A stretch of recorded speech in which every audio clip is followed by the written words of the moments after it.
Admiral Jiho stood on the bridge of the UNS Defiance, watching Earth spin slowly below.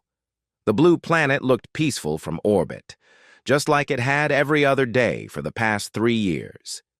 He had been protecting this world since humanity built its first real defense fleet. Today was supposed to be a routine patrol day.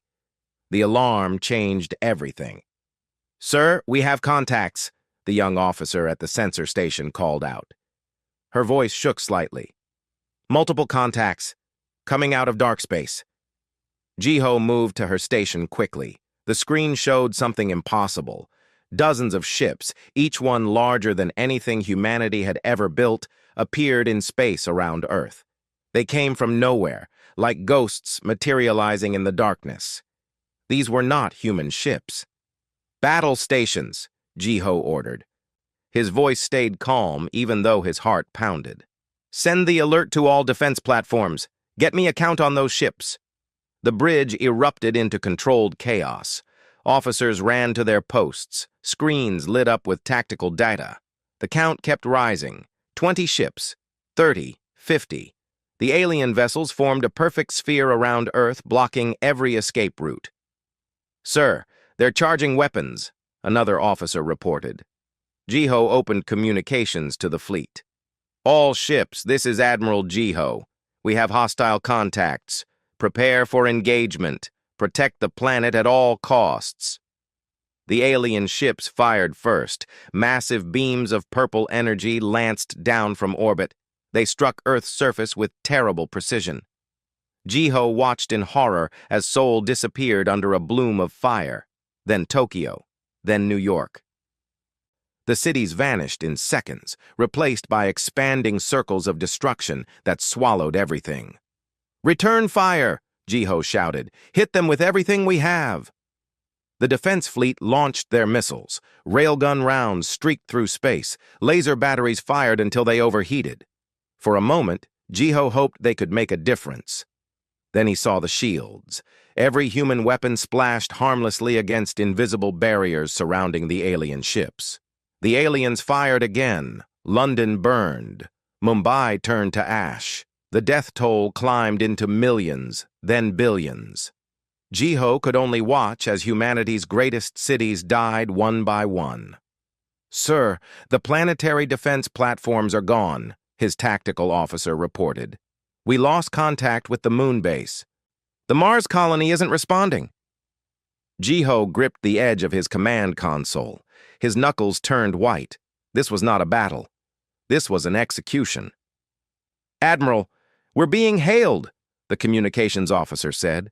"It's coming from the lead alien ship." "Put it through." A face appeared on the main screen. It was not human, but Jiho could read the expression clearly enough. Contempt. The alien looked at him like a man might look at an insect before crushing it. "Humans," the alien said. Its voice came through the translator as cold and mechanical. "I am Commander Velk of the Velkrim Dominion. Your species has expanded beyond its allowed boundaries. This is your punishment. Surrender now, or watch your world die completely." Jiho stared at the alien commander. Around him, his crew waited for his response. He thought about the billions who had already died. He thought about the children who would never grow up, the dreams that had just been burned away, the future that these aliens had stolen. "Go to hell," Jiho said quietly. The alien's expression did not change. "As you wish." The screen went dark. A moment later, the Defiance shook violently. Warning lights flashed across every console. The ship's shields were failing. "We can't win this fight, sir," his first officer said. She was right, but Jiho hated hearing it.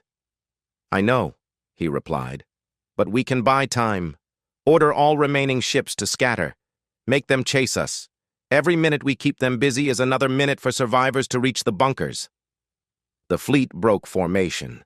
Ships accelerated in different directions, forcing the aliens to split their attention.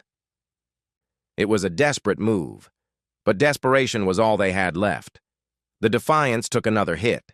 The lights flickered. Smoke filled the bridge. "Hull breach on decks 5 through 7, someone called out. "We've lost engine 3. Jiho made his decision. "Evacuate the ship. Everyone to the escape pods. That's an order." "Sir, you need to come too," his first officer protested.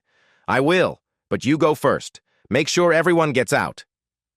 The crew abandoned their posts reluctantly. They had trained together for years. They were more than a crew. They were family. And now that family was being torn apart. Jiho waited until the last escape pod launched before heading to his own. The ship groaned around him, dying slowly. He ran through corridors filled with smoke and emergency lights. Behind him, explosions echoed through the metal walls. He reached the last pod and climbed inside. The automatic systems sealed the door and launched him into space. Through the small window, he watched the Defiance explode in a ball of fire. His ship, his command, gone. But he was not the only one watching. All across Earth's orbit, the human defense fleet was being destroyed. Ship after ship fell to the alien weapons.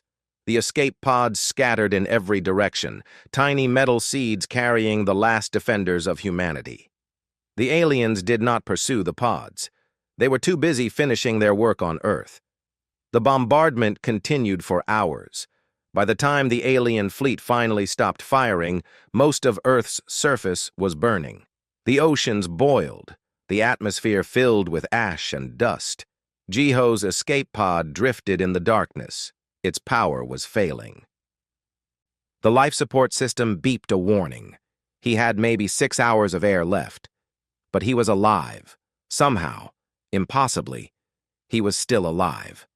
He activated the emergency beacon and sent out a coded message to any human forces that might still be listening. The message was simple. "This is Admiral Jiho. I survived.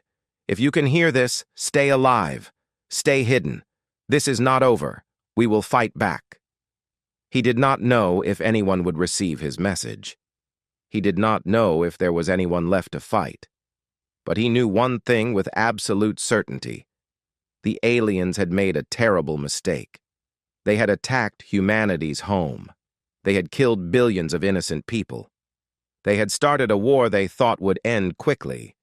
They were wrong. Jiho closed his eyes and waited for rescue. Below him, Earth burned. But in the darkness of space, in the scattered escape pods and hidden bunkers, humanity survived. And where humanity survived, hope survived too. The aliens thought they had won. They would learn differently. This was not the end of humanity. This was just the beginning of something the Velcrim Dominion would come to regret. They had bombed Earth. Now they would discover what happened when you gave humans nothing left to lose. 6 months had passed since the bombs fell. Earth looked different now. The blue planet was gray and brown, covered in ash clouds that blocked the sun. Cities were ruins. Forests were graveyards. But underneath the destruction, in tunnels and bunkers and hidden caves, humanity refused to die. Captain Minho crouched in the subway tunnel beneath what used to be Seoul. The tunnel was dark except for a few battery-powered lights. Water dripped from the ceiling. The air smelled like smoke and damp concrete. Around him, 50 people waited in silence. They all carried weapons. Most of the weapons were human-made, salvaged from military bases. Some were Velcrim guns, taken from dead alien soldiers. "Remember the plan," Minho whispered. "We hit the supply depot fast and hard. Take everything we can carry. Kill anyone who tries to stop us. Then we disappear before their reinforcements arrive." The group nodded. They had done this 12 times before. Each time got a little easier. Each time they learned more about how the aliens fought. The Velcrim were strong, but they were also predictable. They thought humans were defeated. That made them careless. Minho led his team through the tunnel. They moved quietly, keeping to the shadows. Above them, they could hear the rumble of Velcrim vehicles patrolling the streets. The aliens had occupied all the major cities. They built their bases on top of the ruins, as if to prove they owned this world now. They did not understand. You cannot own what you cannot break. The team reached the exit point. Minho checked his watch. Exactly midnight. He pushed open the metal door slowly. The street outside was empty. In the distance, the Velcrim supply depot glowed with artificial lights. Guards patrolled the fence, but there were only 6 of them. The aliens never expected humans to attack anymore. "Sola, you're up," Minho whispered into his radio. A woman's voice came back. "Already on it." Somewhere inside the depot, Sola was working her magic. She had infiltrated the Velcrim command structure 3 months ago. She spoke their language now. She wore their uniform. The aliens thought she was one of their human servants, a translator who helped them communicate with the conquered population. They trusted her. That was their second mistake. The depot's lights flickered once, then went dark. The security systems died. The fence's electric current shut off. Sola had done it again. "Go," Minho ordered. His team rushed the depot. They cut through the fence with tools. They moved between the buildings like ghosts. The guards never saw them coming. By the time the alarm started blaring, Minho's people had already filled their bags with food, medicine, and ammunition. 2 Velcrim soldiers appeared around a corner. They were tall creatures, covered in scales, with 4 arms and eyes that glowed in the dark. They raised their weapons. Minho fired first. The Velcrim gun in his hands hummed and released a bolt of energy. The first alien soldier fell. His teammate shot the second one. They kept moving. More guards were coming. The team had maybe 2 minutes before this place turned into a war zone. They ran toward the exit, carrying their stolen supplies. Behind them, the depot erupted with gunfire and shouts. "Everyone out!" Minho yelled. "Back to the tunnels!" They made it to the subway entrance and disappeared underground, just as Velcrim reinforcements arrived. The aliens searched for hours, but they never found the tunnel entrance. Humans knew their own city better than any invader ever could. Back in the safe zone, Minho's team distributed the supplies. 50 people became 100, then 200. Word spread through the underground network. There was food. There was hope. There was someone willing to fight back. An old radio crackled to life in the corner of the tunnel. Minho had been trying to reach other survivors for months. Usually, he only got static, but tonight was different. "This is Admiral Jiho," a voice said through the interference. "Calling any surviving forces. If you can hear this, respond." Minho grabbed the radio. His hands shook. "Admiral, this is Captain Minho. We're alive in Seoul. We have 200 fighters. We can fight." Silence. Then, "Captain Minho, good to hear your voice. Listen carefully. I've made contact with Mars Colony. They have a scientist named Dr. Hana. She's working on something important. We need to buy her time." "What do we do?" "Keep hitting the aliens. Make them think Earth is too expensive to hold. Make them bleed." "Can you do that?" Minho looked at his team. They were tired. They were hungry. Most of them had lost family in the bombardment. But they were ready to fight. "We can do that," Minho said. "What else?" "There's a kid, a teenager named Taiyang. He's a computer expert. He's been hacking Velcrim communications. He found something. Their command ships have a weakness in the network. If we can exploit it, we might have a chance." "Where is he?" "Busan, underground bunker. I'll send you the coordinates. He needs protection. The aliens are looking for him." Minho checked his map. Busan was 200 kilometers away. The journey would be dangerous. The roads were patrolled. But if this kid could help them strike back, it was worth the risk. "I'll get him," Minho promised. "What about you, Admiral? Where are you?" "In the mountains. Building something. I'll explain later. For now, just stay alive. And Minho, tell your people that Earth is not defeated. We're just getting started." The radio went dead. Minho stared at it for a long moment. Then he turned to his team. "We have a new mission," he announced. "We're going to Busan.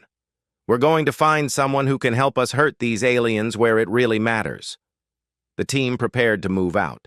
They gathered weapons and supplies. They checked their maps. They said goodbye to the people they were protecting, promising to come back. As they left the tunnel, Minho thought about Admiral Jiho's words. Earth was not defeated. For 6 months, he had believed they were just surviving, just holding on until the end. But maybe that was wrong. Maybe they were not at the end of anything. Maybe this was the beginning. The Velcrum had bombed Earth. They had killed billions. They thought humanity would surrender. They thought fear would break the survivors. But fear was not what drove Minho and his team through the dangerous streets. It was not what made them risk their lives stealing supplies and attacking alien bases. It was rage. Pure, cold, focused rage. The aliens would learn what that meant. They would learn that bombing Earth was not the end of a war. It was the start of one. And this war would not end until every Velcrum ship burned, until every alien soldier knew the taste of defeat, until the entire Velcrum Dominion understood one simple truth. Humanity does not forgive. Humanity does not forget. And humanity never, ever surrenders. Minho and his team disappeared into the night. Above them, Velcrum patrol ships scanned the ruins. They found nothing. The humans were already gone, moving like smoke through the destroyed city. And in bunkers and tunnels all across Earth, other survivors heard the message. Admiral Jiho was alive. The resistance was real. The fight was not over. The aliens thought they had won. They were about to discover just how wrong they were. Earth had been bombed. Now Earth would strike back. And when Earth struck back, the galaxy itself would tremble. 1 year after the bombardment, the Velcrum believed they had won. Their commanders walked through occupied Earth like kings. Their soldiers grew lazy with confidence. They stopped checking corners. They stopped wearing full armor. They thought the humans were broken. They were very wrong. Deep beneath the ice of Europa, one of Jupiter's moons, Una stood in a massive cavern. The cavern had once been a mining facility. Now it was a weapons factory. Around her, 200 workers assembled strange-looking spacecraft. The ships were small, built from ice and metal salvaged from mining equipment. They looked fragile, but Una knew better. She had designed them herself. "How many are ready?" she asked her assistant. 200 ships, he replied. "All tested, all armed, all invisible to Velcrum sensors." Una smiled. The aliens had powerful sensor technology, but they looked for metal and heat signatures. These ships were different. Their outer hulls were compressed ice, frozen at temperatures that matched the background radiation of space. Their engines ran cold. To Velcrum scanners, they looked like space debris. "Good," Una said. "Send the message to Admiral Jiho. Tell him Operation Homecoming is ready to begin." Back on Earth, in a hidden bunker deep in the Himalayan mountains, Admiral Jiho received the message. He had aged in the past year. His hair was grayer, his face had new lines, but his eyes were sharp and determined. Around him, a dozen officers studied tactical displays. "The stealth fleet is ready," he announced. "Dr. Hana, what's the status of the virus?" On a screen, Dr. Hana appeared from the Mars colony. She looked tired but excited. Behind her, Jiho could see banks of computers and alien equipment she had spent months studying. "The virus is complete," Hana said. "Thanks to Taiyang's work, we found the weakness in their network. Their ships all connect to a central command system. If we can inject the virus into any Velcrum vessel, it will spread to the entire fleet within 90 seconds. Their shields will drop completely." 90 seconds, Jiho repeated. "That's all we get?" "That's all we need," Hana replied. "If your people are ready." Jiho looked at his officers. Captain Minho had brought Taiyang safely from Busan. The young man sat at a computer terminal, his fingers flying over the keyboard. Sola stood nearby, wearing a Velcrum uniform. She had stolen it from a commander she had killed 3 days ago. "Sola, You're sure you can get the virus uploaded? Jiho asked. I've been inside their command ship for 5 months, Sola replied. They trust me. They think I'm loyal. Tomorrow they're having a strategy meeting. All the commanders will be there. Their security will be relaxed. That's when I'll do it. Taeyang looked up from his computer. The virus is on this data chip. Just plug it into any Velcrim terminal. The system will do the rest. Sola took the chip and hid it in her sleeve. I'll be ready. Jiho stood and addressed the room. This is it. This is what we've been working toward for a year. The Velcrim think they've conquered us. Tomorrow we show them they're wrong. Yuna's fleet will be in position. Sola will drop their shields, and we will hit them with everything we have. What about ground forces? Minho asked. Your people will attack simultaneously, Jiho said. When the shields drop, every resistance cell on Earth strikes at once. Make them think the entire planet is rising up. Make them panic. Minho grinned. We can do that. The next morning, Sola walked into the Velcrim command ship. She had made this walk 100 times before. The guards recognized her. They waved her through without checking. She took the elevator to the command center. Her heart pounded, but her face showed nothing. The Velcrim commanders were gathered around a holographic display of Earth. They were discussing patrol routes and occupation zones. They spoke casually, like managers discussing business. They did not see Sola as a threat. She was just a human servant, useful for translating but ultimately harmless. She waited until their attention was focused on the display. Then she moved to a computer terminal on the side of the room. Her fingers moved quickly. She inserted the data chip.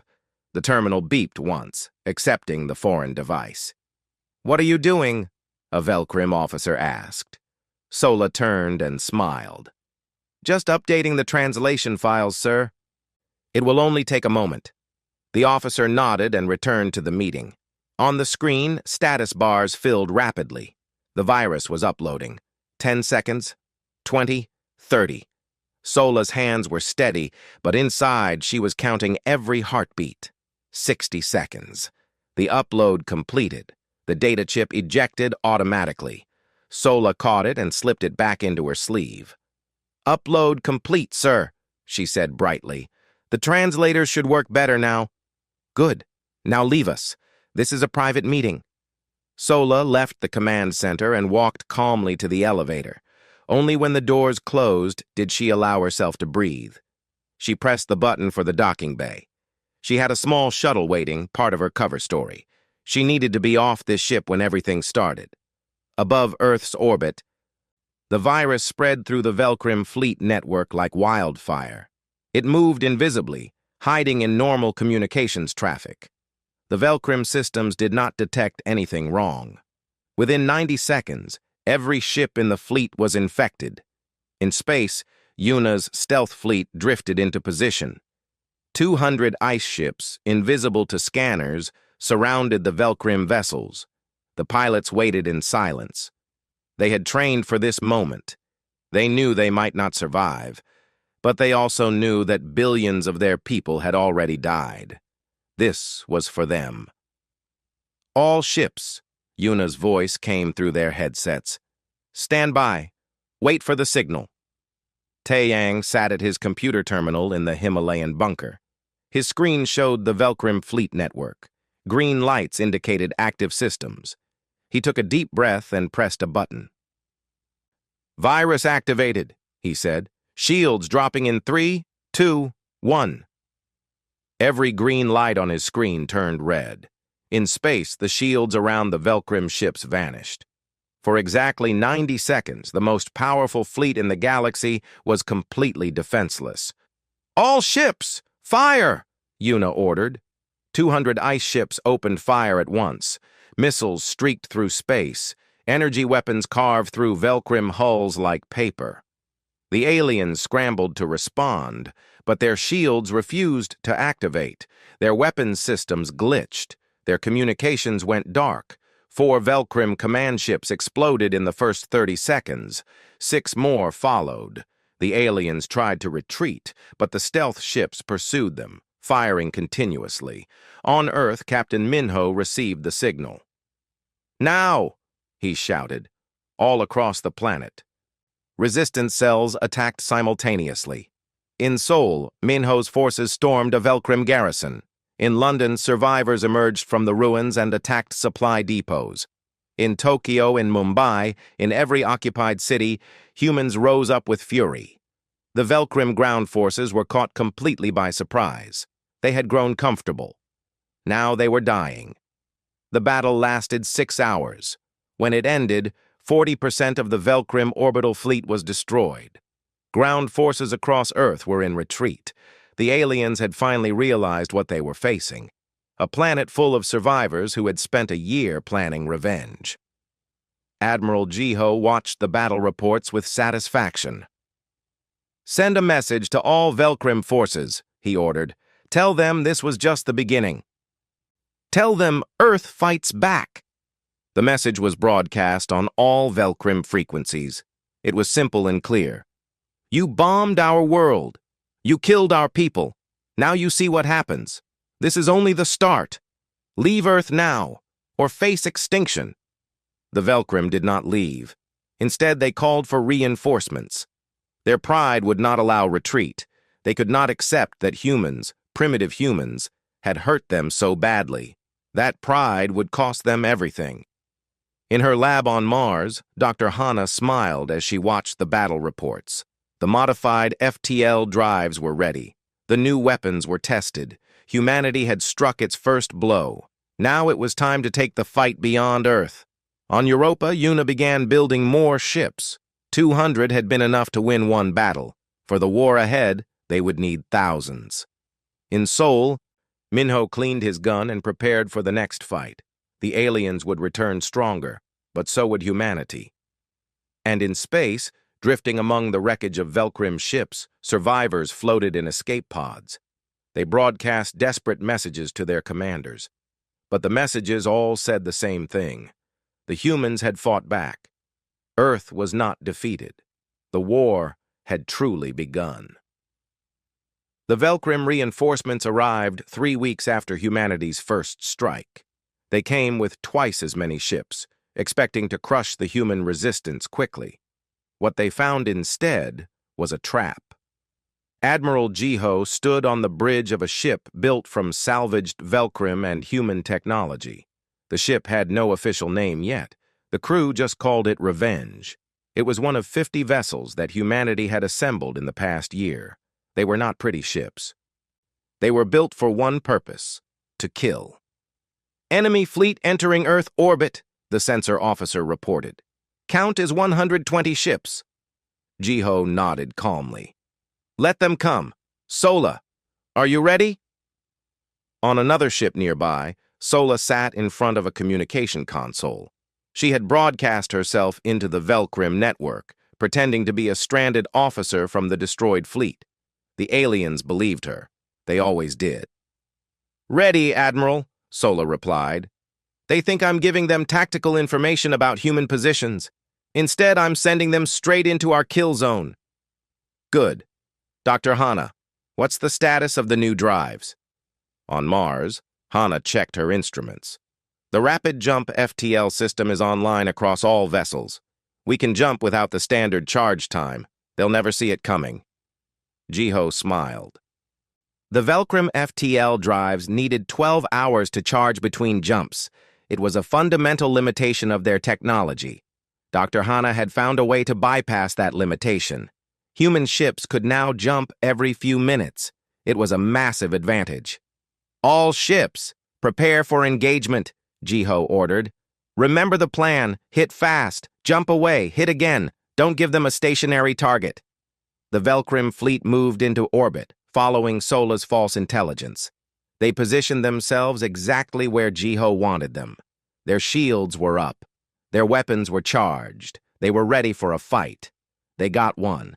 50 human ships appeared from nowhere, jumping out of FTL in perfect formation. They fired immediately. Missiles and energy weapons struck the Velcrim fleet before the aliens could react. 3 enemy ships exploded. 5 more took critical damage. The Velcrim returned fire, but the human ships were already gone. They jumped away, disappearing in flashes of light. The aliens' weapons hit empty space. "Jump complete," the navigation officer reported. "Repositioning for second strike." The human fleet appeared behind the Velcrim formation. They fired again. More ships died. Then they jumped away once more.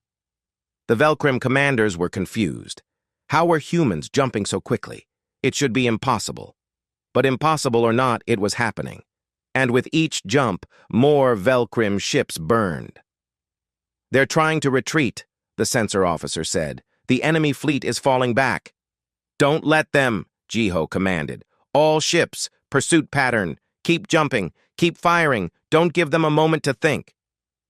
For 6 hours. The human fleet harassed the Velcrim reinforcements. They appeared and disappeared like ghosts.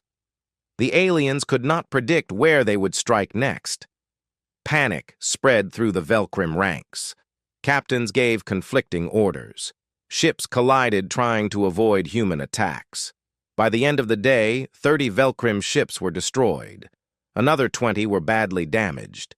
The rest finally managed to jump away, fleeing Earth orbit completely. Jiho watched them go. "That's right," he said quietly. "Run. Tell your commanders what happened here. Tell them Earth is not conquered." But the battle for Earth was only the beginning. On the ground, Captain Minho led 10,000 resistance fighters in a final push to retake Seoul. The Velcrim garrison had been weakened by the orbital battle. Now was the time to finish them. Minho's forces emerged from the tunnels at dawn. They came from every direction, surrounding the alien base. The Velcrim tried to organize a defense, but they were outnumbered and demoralized. The humans fought with rage, using tactics the aliens had never seen before. The battle for Seoul lasted 36 hours. It was brutal. Buildings that had survived the bombardment fell during the street fighting. Thousands died on both sides. But in the end, the humans won. The Velcrim garrison surrendered. Minho stood in the center of the city, looking at the ruins around him. Seoul was free. The alien flag came down. The human flag rose to take its place. It was damaged and burned, but it still flew. "We did it," one of his officers said. "We actually did it." Minho nodded, but he knew the war was far from over. "Send word to Admiral Jiho. Seoul is ours. What's next?" The answer came quickly. What was next was everything. With Earth secured, Admiral Jiho took the war to the Velcrim. He divided the fleet into strike groups. Each group had orders to attack Velcrim supply lines across 3 star systems. The aliens had occupied 40 systems across their empire. Now they would learn that holding territory was expensive when your enemy refused to quit. Yuna commanded one of the strike groups. Her ships, still using ice composite armor, attacked Velcrim supply convoys. They would appear near a convoy, destroy the cargo ships, and vanish before warships could respond. It was piracy, but it was effective. The Velcrim Empire began to feel the strain. Other groups attacked mining colonies and fuel depots. They did not try to hold territory. They just destroyed infrastructure and disappeared. The Velcrim fleet had to spread across dozens of systems trying to protect everything. They could not be everywhere at once. Meanwhile, Sola continued her work inside the Velcrim command structure. She had abandoned her cover after the Earth battle, but she left gifts behind. Computer viruses, false intelligence reports, confusion. The Velcrim commanders stopped trusting their own information systems. They started suspecting their own officers. Paranoia spread. In 1 year, humanity went from a defeated species to a threat the Velcrim could not ignore. The aliens held a council meeting on their homeworld, 40 light-years from Earth. Their leaders gathered to discuss the human problem. "These humans are savages," one commander insisted. "How are they defeating us?" "They fight without honor," another said. "They use tricks and deception. They strike from hiding." They strike from hiding because they're smart, a third commander argued. We underestimated them. We thought one bombing run would break them. Instead, we made them angry. Then we must destroy them completely, the first commander said. Send the entire fleet to Earth. Burn the planet until nothing lives. But the Council hesitated. Sending the entire fleet would leave the rest of the Empire undefended, and the humans had already proven they could strike anywhere. It was a dilemma with no easy answer. While the Velcrim debated, humanity prepared for the next phase. Dr. Hanna had been working on something new. She called it the Hammer. It was a weapon designed specifically to break Velcrim shields. It used technology stolen from their own ships, modified and improved by human engineering. The hammer is ready for testing, Hanna reported to Admiral Jiho. Show me, Jiho replied. Hanna activated a recording from the test. In the video, a Velcrim shield generator was hit by the hammer weapon. The shield flickered once, then collapsed completely. The generator itself exploded. It overloads their power systems, Hanna explained. Their shields are strong, but they require massive amounts of energy. The hammer feeds that energy back into their generators. They can't handle it. Jiho watched the video again. How many can we build? I need 3 months. We can have 100 hammer weapons ready by then. Make it 2 months, Jiho said. We're taking the war to their homeworld. I want to be ready. Across human-controlled space, a transformation was happening. Yuna's shipyards on Europa worked constantly, building new vessels. Minho trained 50,000 fighters in preparation for planetary assault. Taiyang continued breaking into Velcrim systems, stealing their technology and data. And on Earth, in the ruins of Seoul and London and New York and Tokyo, millions of survivors rebuilt their lives. They buried their dead. They remembered what was lost. But they also looked to the stars with determination. The aliens had bombed Earth. Now Earth would return the favor. The Velcrim Dominion had ruled 40 star systems for 300 years. They thought themselves invincible. They thought one quick bombardment would eliminate the human threat. They were wrong about everything. And soon, very soon, they would understand what they had truly awakened when they bombed Earth. They had awakened a species that knew how to hate, and humanity's hate burned hotter than any sun.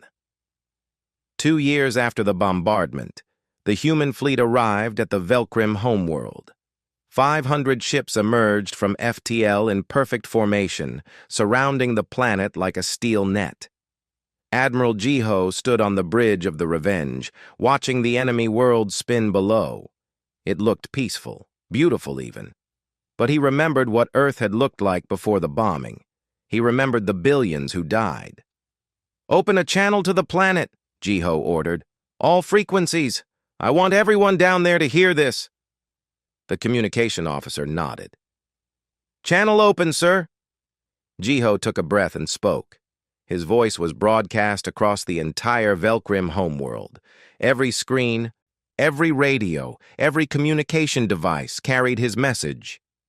"People of the Velcrim Dominion, this is Admiral Jiho of the United Human Fleet. 2 years ago, your leaders bombed my world. They killed 3 billion innocent people. They thought we would surrender. They thought we would break. They were wrong. Now we are here, at your homeworld, with 500 warships. We could do to you what you did to us. We could burn your cities. We could kill your civilians, but we will not. Surrender now, and this ends peacefully. Refuse, and we will take your world by force. You have 1 hour to decide." The channel closed. On the planet below, chaos erupted. The Velcrim Council called an emergency meeting. Their military commanders scrambled to organize defenses. Civilians watched the human fleet with fear. The Velcrim had 400 warships defending their homeworld. It should have been enough. Their ships were bigger, their weapons were powerful, their shields were strong. But they had learned over the past 2 years that numbers and technology were not everything. Humans fought differently. They adapted. They improvised. They refused to lose. The hour passed. No surrender came. "Their fleet is moving to engage us," the sensor officer reported. 400 ships, they're forming a battle line. Jiho nodded. He had expected this. The Velcrim were too proud to surrender. "All ships, battle formation. Captain Minho, are your troops ready?" On the troop carriers, Minho checked his forces. 10,000 soldiers were suited up and armed. They had trained for 2 years for this moment. They would be the first humans to land on an alien homeworld. "Ready, sir," Minho replied. "Dr. Hana, activate the hammer weapons." From Mars, Hana sent the activation codes. Across the human fleet, 100 ships powered up their new weapons. The hammer was humanity's secret advantage. The Velcrim did not know about it yet. The two fleets moved toward each other. The distance closed. 5,000 kilometers, 4,000, 3,000. The Velcrim opened fire first. Purple energy beams lanced across space. The human shields absorbed most of the hits, but 3 ships took damage. "Return fire," Jiho commanded. "Target their command ships first. Use the hammer." 100 weapons fired simultaneously. They hit the Velcrim shields with waves of overloading energy. For a moment, nothing happened. Then the shields began to flicker. The Velcrim power systems could not handle the feedback. Generators exploded across their fleet. Shields collapsed. "Shields down on 70 enemy vessels," the tactical officer reported. "They're defenseless. All ships, focus fire. Take them down." The human fleet concentrated their weapons on the unshielded Velcrim ships. Missiles found their targets. Energy weapons carved through hulls. In the first 5 minutes of battle, 30 Velcrim ships were destroyed. 50 more were damaged. The Velcrim fleet tried to adapt. They spread out, making it harder to focus fire. They tried to jam human communications. But Taiyang had spent 2 years learning their systems. Every countermeasure they used, he had already prepared for. "Their command ship is trying to retreat," the sensor officer said. "Don't let it," Jiho replied.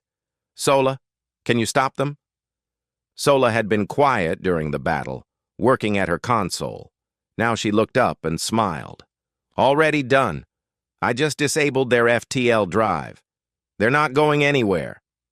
The Velcrim command ship tried to jump away. Its FTL drive activated, charged, and then failed.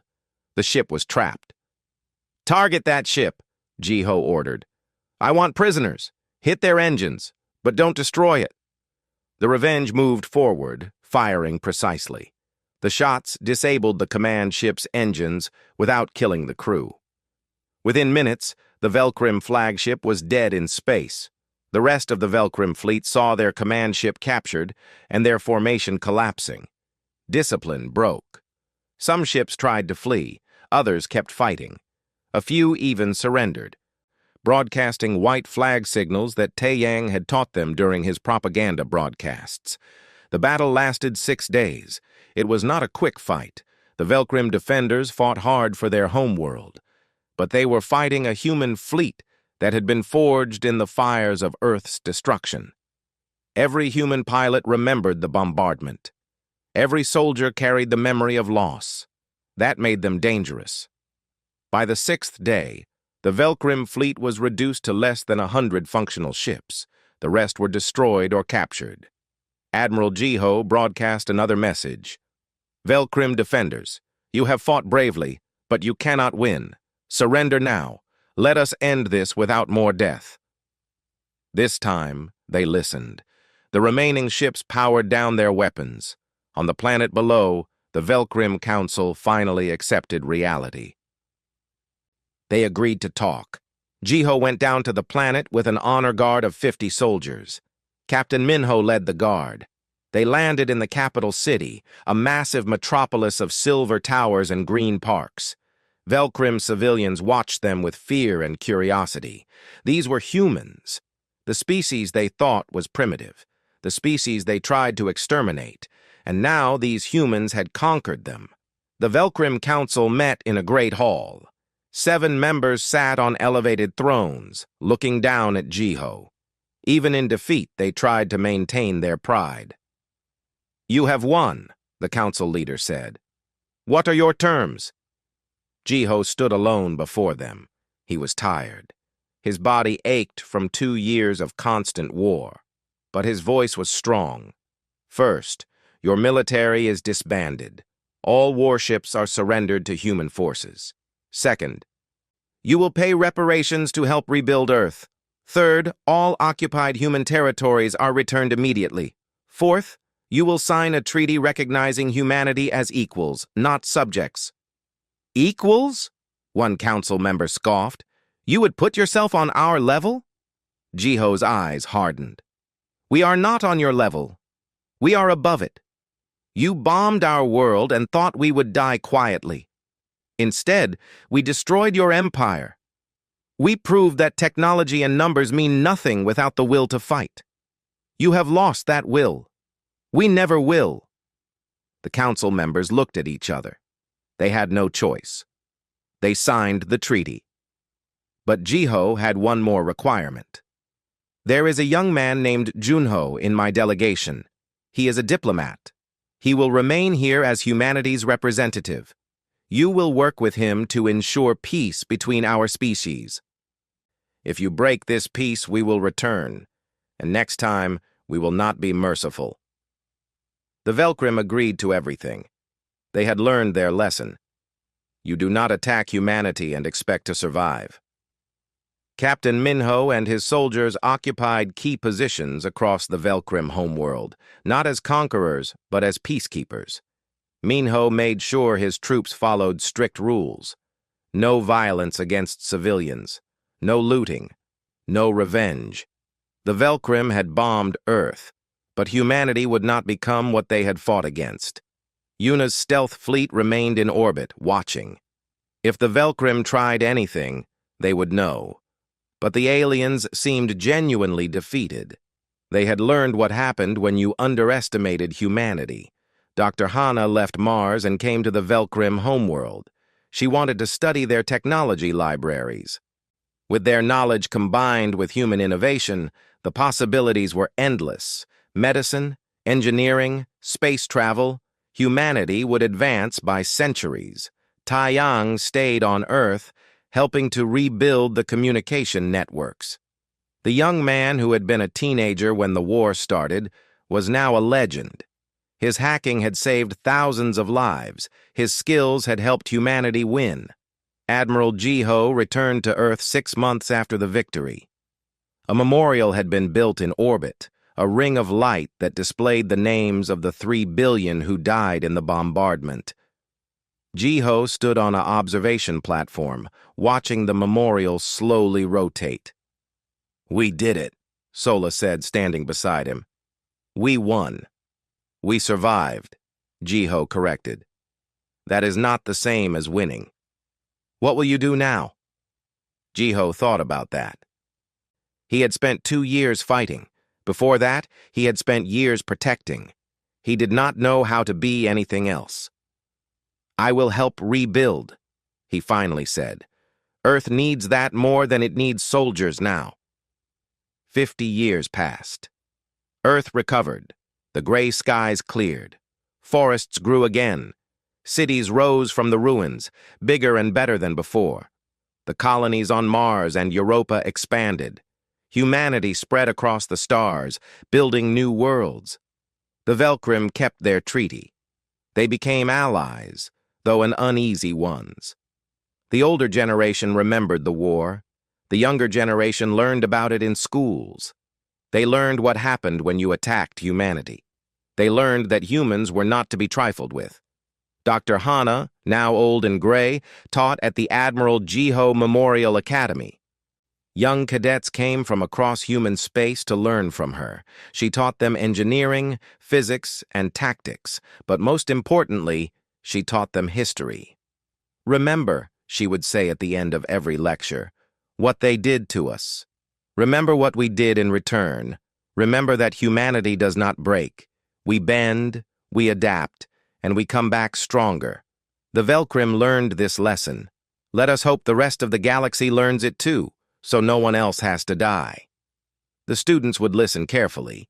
Then they would graduate and join the fleet or become engineers or scientists or diplomats. They carried the lesson with them. Earth had been bombed. Earth had survived. And Earth had shown the galaxy what happened when you gave humans nothing left to lose. Admiral Jiho died at age 90, surrounded by friends and family. His funeral was attended by millions. Even Velcrim representatives came, paying respects to the man who had defeated them. He was buried on Earth, near the memorial for those who died in the bombardment. His gravestone carried a simple inscription. He gave us hope when all seemed lost. He gave us victory when defeat seemed certain. He gave us a future when the past was destroyed. He was humanity's shield and sword. And above Earth, in the memorial ring of light, 3 billion names continued to glow. They were not forgotten. They would never be forgotten. They were the reason humanity fought. They were the reason humanity won. The galaxy learned its lesson. Never bomb Earth. Never underestimate humanity. Never start a war you are not prepared to lose. Because humans do not forgive. Humans do not forget. And humans never, ever surrender.